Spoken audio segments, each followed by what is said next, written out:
Hello students, welcome to Bio Super Neat classes online. I am Sunil Kumar. सभी बच्चों का स्वागत है इस शानदार सेशन में. और हमने चैप्टर पूरा फिनिश कर चुका है और हम चैप्टर के बिल्कुल आखिर में हैं और केवल अब हमें एम्ब्रो देखना है और केवल सिर्फ और सिर्फ हम एम्ब्रो के ऊपर बात करेंगे और एम्ब्रो के बाद हम थर्ड चैप्टर पर हम प्रोसीड कर जाएंगे ह्यूमन रिप्रोडक्शन पर. One of the very very most important chapter in examination and NEET examination plus NEET. Okay, so students, हम स्टार्ट करते हैं आज एम्ब्रो से कि एम्ब्रो क्या है और एम्ब्रो को ही हम इस लास्ट लेक्चर में समझेंगे. और एम्ब्रो के अलावा कुछ हम समझेंगे एंडोस्पर्मिक सीड क्या होता है, नॉन एंडोस्पर्मिक सीड क्या होता है, एक्स एल्बुमिनस क्या होता है, ठीक है, और एल्बुमिनस क्या होता है, एंडोस्कोपिक क्या होता है, ये भी हम समझेंगे. हम समझेंगे होलोब्लास्टिक क्या होता है, मीरोब्लास्टिक क्या होता है. एनसीईआरटी में नहीं है लेकिन एग्जाम में पूछा जाता है, ठीक है. और मैं आपको एक बात क्लियर कर दूं, जो भी चीज हम क्लियर कर रहे हैं सारी बिटवीन द एनसीईआरटी, आसपास के रेंज की एनसीईआरटी, सारी चीजों को हम कवर करते चल रहे हैं और हम एक भी चीज को नहीं छोड़ रहे हैं और हम लास्ट 10 इयर्स तक के क्वेश्चंस को हम कवर कर रहे हैं. यकीन मानना, यदि आप पढ़ रहे हैं, यदि आप इस लेक्चर को देख रहे हैं तो आप कम से कम आप 5 इंक्लूडिंग एनसीईआरटी या 5 बुक्स आप देख रहे हैं एक साथ. ये मान के चलिए आप 5 बुक्सों का कॉम्बिनेशन देख रहे हैं एक साथ इंक्लूडिंग एनसीईआरटी. ठीक है स्टूडेंट्स, तो भरोसा रखिए मेरे ऊपर, हम टॉप करके आएंगे एग्जामिनेशन बोर्ड में. ठीक है, हम शुरू करते हैं अब एम्ब्रो को. देखिए, पहले मैं कुछ टर्म आपको मैं बता देता हूं कि एंडोस्पर्मिक, ये मैंने लिखा हुआ है endospermic seed, endospermic seed albuminous. इसका मतलब क्या होता है? तो एंडोस्पर्मिक सीड एल्बुमिनस का मीन्स होता है, जब मैंने आपको बताया था कि जाइगोट में हमारे क्या होता है, माइटोसिस होती है. माइटोसिस होगी तब आगे क्या होगा, एम्ब्रो का विकास होगा, एम्ब्रो का डेवलपमेंट होगा. तो मैंने आपको बताया था जब जाइगोट बन जाता है, बनने के बाद ये एक रेस्टिंग पीरियड में चला जाता है, एक विश्राम काल अवस्था में चला जाता है और उससे पहले एंडोस्पर्म का डेवलपमेंट होता है. एंडोस्पर्म एक फूड है. जब तक एंडोस्पर्म नहीं बनेगा तब तक जाइगोट का डिवाइडेशन नहीं होगा, जाइगोट में विभाजन नहीं होगा. तो क्या होता है कि जाइगोट में जब विभाजन होता है, ठीक है, और जब एम्ब्रो बनता है, जब डेवलपिंग एम्ब्रो होता है और उस वक्त उसको एंडोस्पर्म की जरूरत होती है फूड को लेने की. ठीक है, डेवलपिंग एम्ब्रो को एंडोस्पर्म की आवश्यकता होती है क्योंकि उसको वो एम्ब्रो डेवलप कर रहा है अपने आप को और उसको कंज्यूम करना होगा एंडोस्पर्म. ठीक है, और जब एम्ब्रो एंडोस्पर्म को पूरा का पूरा कंज्यूम कर जाए, जब एम्ब्रो, तो मैं स्टेटमेंट करेक्ट कर रहा हूं, जब एम्ब्रो एंडोस्पर्म को पूरा का पूरा कंज्यूम कर जाए, ठीक है, या पूरा का पूरा कंज्यूम ना करे, मान के चलो पूरा का पूरा कंज्यूम नहीं करता है, जैसे कि मान के चलो कंज्यूम करा, एम्ब्रो है, डेवलप कर रहा है अपने आप को और उसने पूरा का पूरा कंज्यूम कर लिया. एम्ब्रो कंज्यूम करने के बाद भी पर्याप्त मात्रा में एंडोस्पर्म बच रहा है. एम्ब्रो ने कंज्यूम कर लिया एंडोस्पर्म को और उसके बावजूद भी पर्याप्त मात्रा में सीड के अंदर एंडोस्पर्म बचा हुआ है. तो ऐसे सीड को हम क्या बोलेंगे, एंडोस्पर्मिक सीड कहेंगे और कहेंगे albuminous seed, ALBUMINOUS, albuminous seed कहेंगे. ठीक है, अब हम दूसरी बात करते हैं non endospermic seed. Non endospermic seed क्या होता है? नॉन एंडोस्पर्मिक सीड वो होते हैं जब पूरा का पूरा जब एम्ब्रो डेवलपमेंट कर रहा होता है और पूरा एंडोस्पर्म को कंज्यूम कर लेता है, तो ऐसे सीड को हम कहते हैं नॉन एंडोस्पर्मिक सीड कहते हैं, और कहते हैं एक्स एल्बुमिनियस सीड। ये ई आएगा इस जगह पर, ई एक्स एक्स एल्बुमिनियस सीड कहेंगे। ठीक है, अब आ जाओ उसके बाद एंडोस्कोपिक डेवलपमेंट। एंडोस्कोपिक डेवलपमेंट क्या होता है? तो एंडोस्कोपिक डेवलपमेंट का मतलब होता है कि जब एम्ब्रो डेवलपमेंट कर रहा होता है अपने आप में, जब एम्ब्रो विकास कर रहा होता है, तो एम्ब्रो को कुछ सेल्स आगे धका रही होती हैं एंडोस्पर्म की तरफ। जब एम्ब्रो डेवलप कर रहा होता है अपने आप को, तब उस वक्त कुछ सेल्स एम्ब्रो को धका रही होती हैं। कहां की तरफ? एंडोस्पर्म की तरफ धका रही होती हैं उसको कंज्यूम करने के लिए।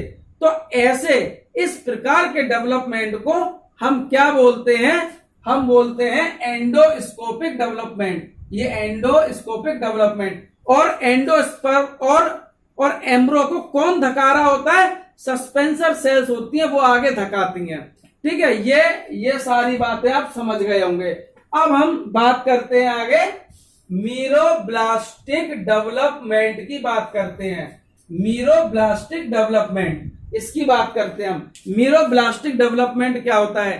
तो देखिए, जब हमारा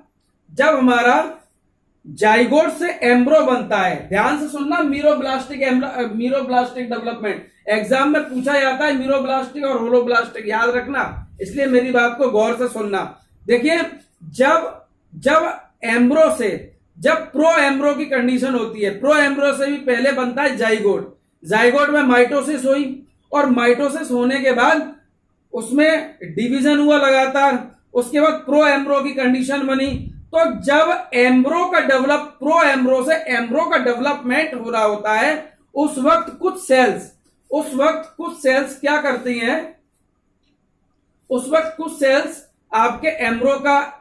एम्ब्रो का विकास करती हैं, और कुछ सेल्स क्या करती हैं? कुछ सेल्स आपके फूड को कंज्यूम करने का काम करती हैं। तो इस प्रकार के डेवलपमेंट को हम बोलते हैं मीरोब्लास्टिक डेवलपमेंट। ठीक है, अब आ जाओ होलोब्लास्टिक डेवलपमेंट के ऊपर। ये लिखा होलोब्लास्टिक डेवलपमेंट। ठीक है, होलोब्लास्टिक डेवलपमेंट क्या होता है? होलोब्लास्टिक डेवलपमेंट होता है जब एम्ब्रो बन रहा होता है, जब एम्ब्रो बन जाता है, उसके बाद एम्ब्रो की सभी सेल्स, जब एम्ब्रो बन रहा होता है तो उसकी सभी सेल्स एम्ब्रो में कन्वर्ट नहीं होती। कुछ सेल्स तो एम्ब्रो में कन्वर्ट हो जाएंगी, ठीक है, और कुछ सेल्स उसकी अदर काम करेंगी, जैसे फूड का शक करना और एम्ब्रो को आगे एंडोस्पर्म की ओर धकाना, इस प्रकार का काम करेंगी, और कुछ अदर वर्क करेंगी। तो इस प्रकार के डेवलपमेंट को हम क्या बोलेंगे? हम बोलते हैं होलोब्लास्टिक डेवलपमेंट। ये लिखा होलोब्लास्टिक डेवलपमेंट हम बोलते हैं। ठीक है, अब हम बात करते हैं आगे एम्ब्रो की, कि एम्ब्रो क्या होता है। What is एम्ब्रो? एम्ब्रो क्या है?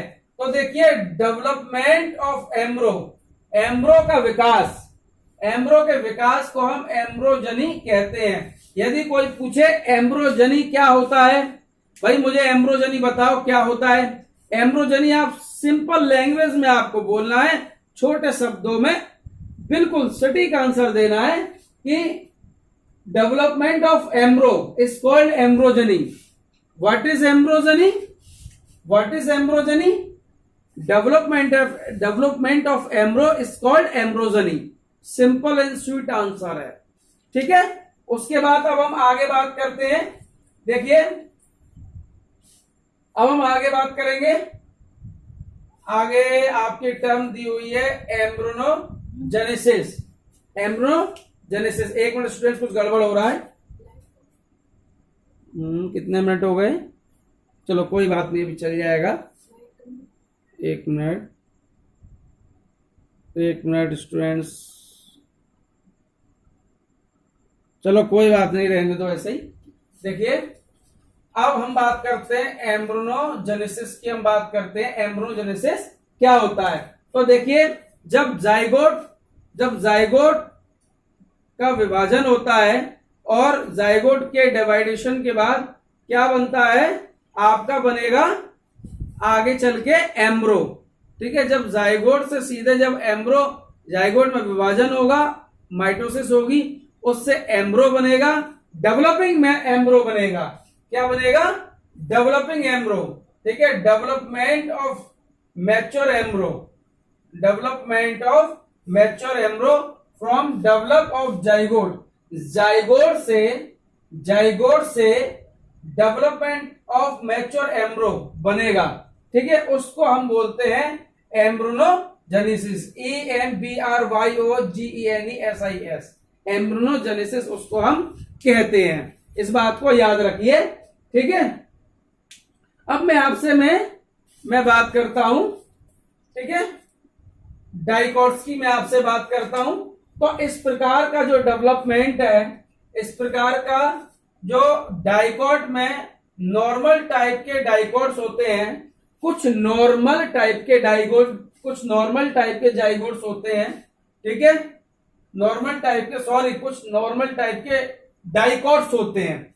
ठीक है, उनका एम्ब्रो का जो डेवलपमेंट होता है और उनकी स्टडी जो होती है, कुछ नॉर्मल टाइप के जाइगोट होते हैं और उनके डेवलपमेंट की जो स्टडी होती है और की गई है, वो शेपर्ड परसेस प्लांट में की गई थी। नॉर्मल टाइप के जो आपके डाइकोट्स प्लांट हैं, उनकी स्टडी शेपर्ड परसेस प्लांट में की गई थी। ठीक है, और इसका साइंटिफिक नेम है कैप्सुला बर्से स्टेप्सोसिस। ठीक है, और ये फैमिली क्रूसीफेरी के अंदर आता है, ये फैमिली क्रूसीफेरी में आता है।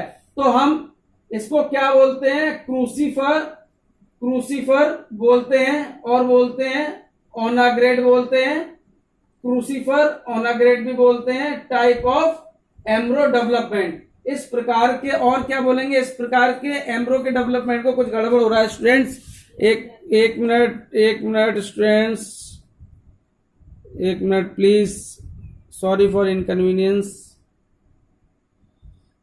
चलो कोई बात नहीं, हल्का सा मैं चला देता हूं, बस रुक जाओ, फिर दूसरे लेक्चर में ठीक करूंगा। ठीक है, देखिए इस प्रकार के डेवलपमेंट को हम क्रूसीफर, ठीक है, ओनाग्रेड टाइप ऑफ एम्ब्रो डेवलपमेंट हम बोलते हैं।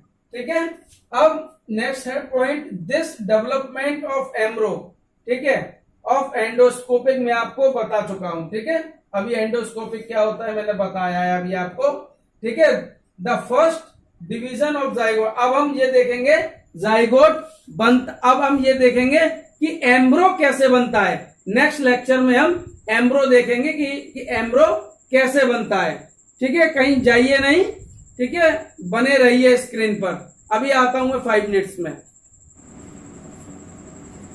हेलो स्टूडेंट्स, तो देखिए स्टूडेंट्स, पिछली क्लास में थोड़ा बहुत डिस्टरबेंस हो रहा था। मैंने आपको बताया था कि अब क्या है, मेरे क्या साइड में टेक्निकल प्रॉब्लम चलने लगी है, तो इसके चलते ज्यादा देर तक मैं नहीं बना पाऊंगा अब मैं वीडियोस, है ना, लेकिन पार्टों में मैं आपको देता जा रहा हूं। ठीक है, उसमें भी मेरे को प्रॉब्लम क्रिएट हो रही है अभी इस वक्त। तो देखिए स्टूडेंट, ज्यादा बात नहीं करते हम। ठीक है, अब हम सीधे हम एम्ब्रो, अब हम इससे पहले हमने क्या समझा था आपको बता दिया। अब इसके बाद हम सीधे एम्ब्रो को समझेंगे, और इसके एंड में मैं डायग्राम मैं आपको ग्रुप में मैं आपको सेंड कर दूंगा। इसके डायग्राम पूरा समझा रहा हूँ, पूरा डायग्राम मैं आपको ग्रुप में सेंड कर दूंगा और बेटर अंडरस्टैंडिंग आ जाएगी। यदि नहीं समझ में आए तो मुझे पूछ लीजिए। और ठीक है, तो देखिए शुरू करते हैं। देखिए सबसे पहले क्या होता है, एक जाइगोट होता है। एम्ब्रो बता रहा हूं कैसे, जो आपकी एज पर एनसीईआरटी के अकॉर्डिंग बता रहा हूं। सबसे पहले एक जाइगोट होता है, ठीक है, और जाइगोट में पहले होता है डिवीजन। जाइगोट होता है, जाइगोट में होता है डिवीजन, ठीक है, माइटोसिस होती है। माइटोसिस होने के बाद 1 से 2 सेल बन जाती हैं, और जो डिवीजन होगा वो होगा ट्रांसफर डिवीजन। डिवीजन कैसा होगा? ट्रांसफर डिवीजन होगा। ठीक है, उसके बाद क्या होगा? फिर होगा हमारा उसी में उन 2 सेल्स में हमारे होगा क्या, कौन सा फिर होगा? Longitudinal division. ठीक है, तो जो ट्रांसफर डिवीजन है, ट्रांसफर डिवीजन किसने किया? बेसल सेल्स ने किया। और उसके बाद फिर होगा लॉन्गिट्यूडनल डिवीजन। लॉन्गिट्यूडनल डिवीजन कौन सी सेल करती है?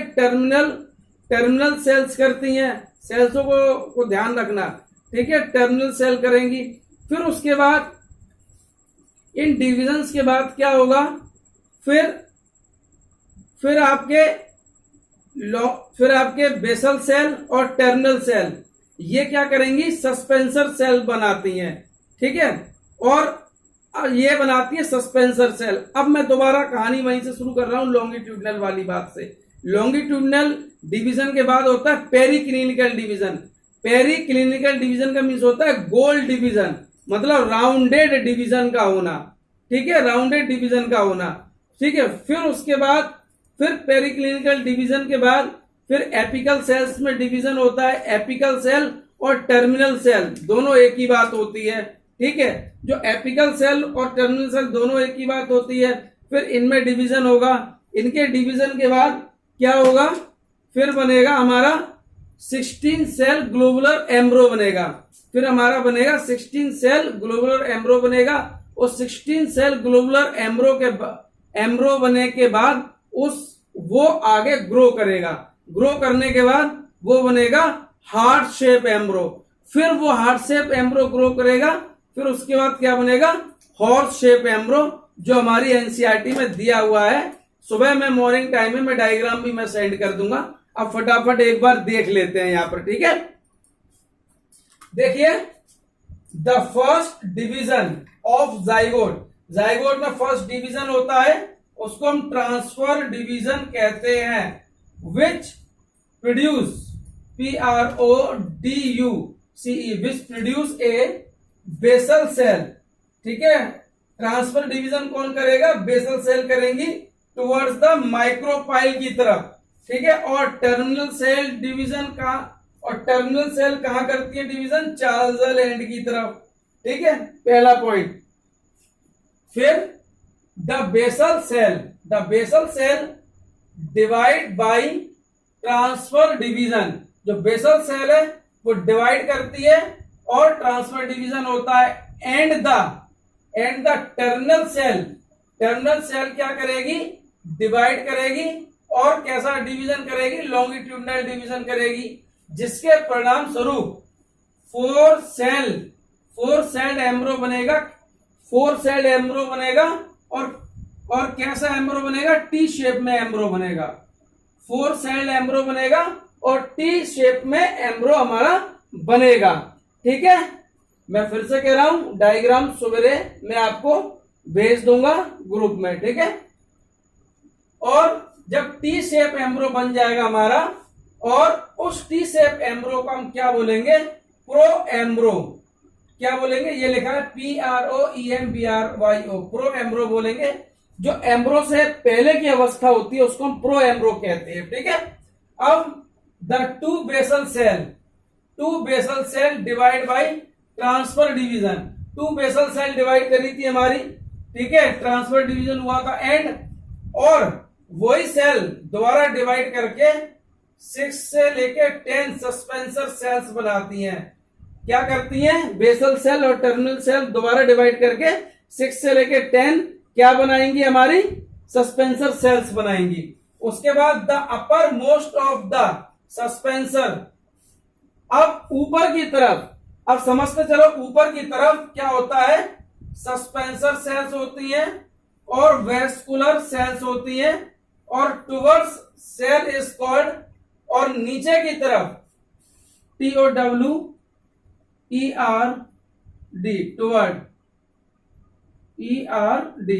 Toward cell is called. और ऊपर की तरफ सस्पेंसर सेल होंगी और वेस्कुलर सेल दोनों एक संग ऊपर की तरफ होंगी। और नीचे की तरफ हाइपोसिस सेल होंगी। नीचे की तरफ हाइपोसिस सेल होंगी।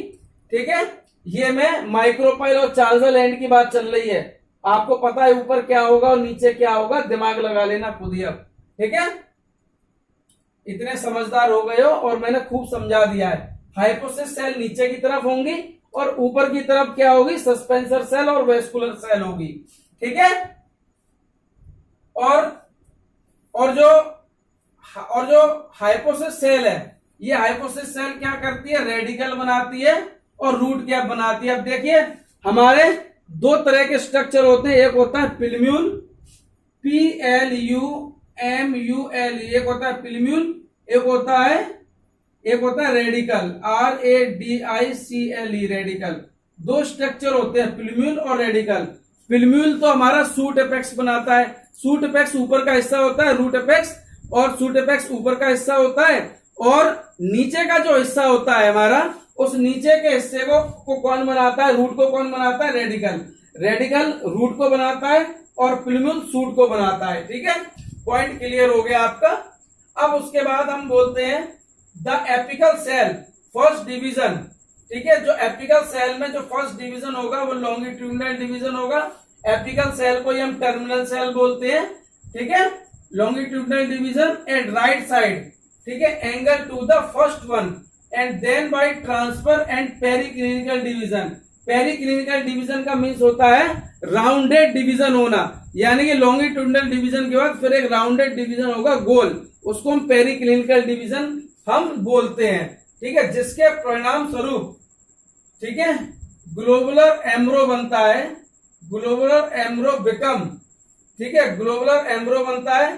कैसा बनता है ग्लोबुलर एम्ब्रो, 16 सेल्ड बनता है, 16 सेल्ड बनेगा।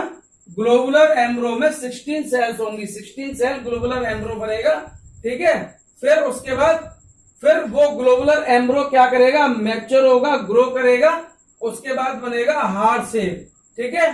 फिर हार्ट शेप के बाद, जल्दी उतार लो इसे, ठीक है, उतार लिया। फिर हार्ट शेप के बाद वो फिर आगे क्या करेगा, फिर आगे ग्रो करेगा, और ग्रो करके क्या होगा, फिर वो हॉर्सशू शेप एम्ब्रो बनेगा, ठीक है। स्टूडेंट्स, इसी के साथ में इस लेक्चर को समाप्त करता हूं, नहीं दिक्कत आ जाएगी मेरे को इसमें मोबाइल में, और मैं डायग्राम में आपको भेज दूंगा, जल्दी उतारिए, ठीक है। सारा आपको समझ में आ गया होगा, कोई डाउट हो तो पूछ लीजिए, ठीक है। Thank you very much, have a nice day, good bye.